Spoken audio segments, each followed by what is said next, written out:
I can make that difference to എന്നുള്ള ഒരു ആത്മവിശ്വാസം നെഞ്ചിലേറ്റുക എന്നുള്ളത് വളരെ പ്രധാനമാണ്.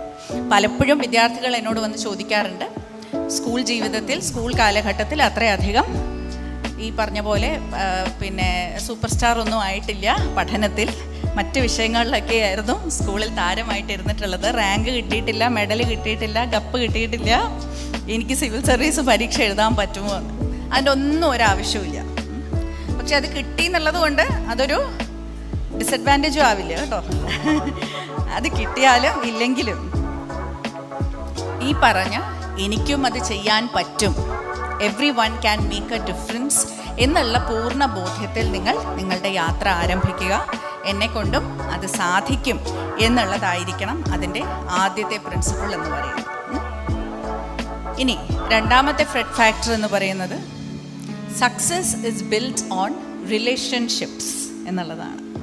സിവിൽ സർവീസ് പരീക്ഷ എന്ന് പറയുമ്പോൾ നമ്മൾ എപ്പോഴും ഞാൻ, എൻ്റെ കഠിനാധ്വാനം, എൻ്റെ പഠനം, എൻ്റെ ഭൂതകാലം, എൻ്റെ ലക്ഷ്യം, എൻ്റെ ഭാവി, എൻ്റെ സ്വപ്നം എന്നുള്ളതാണ് എപ്പോഴും ചിന്തിച്ചുകൊണ്ടിരിക്കുന്നത് അല്ലേ. പക്ഷേ ഏതൊരു വിജയവും ബന്ധങ്ങളെ ആശ്രയിച്ചാണ് എന്നുള്ളത് മറക്കരുത്. അത് സിവിൽ സർവീസ് പരീക്ഷയ്ക്കും അതുപോലെ തന്നെയാണ്. അതിനൊരു ഉദാഹരണം പറയാം. നമുക്ക് ചിലപ്പോൾ പ്രത്യക്ഷമായിട്ടുള്ള ബന്ധങ്ങളുണ്ടാകും. അതായത് നമ്മുടെ കുടുംബം, നമ്മുടെ സുഹൃത്തുക്കൾ, നമ്മളെ സ്നേഹിക്കുന്നവർ, നമ്മുടെ കൂടെ പഠിക്കുന്നവർ, സഹപാഠികൾ, നമ്മുടെ അധ്യാപകർ എല്ലാവരും ഉണ്ടാകും. എന്നെ സംബന്ധിച്ചിടത്തോളം സിവിൽ സർവീസ് പരീക്ഷയിൽ ഞാൻ വിജയിക്കാനുള്ള ഏറ്റവും പ്രധാനപ്പെട്ട കാരണം എന്നുള്ളത് എൻ്റെ അധ്യാപകരായിരുന്നു.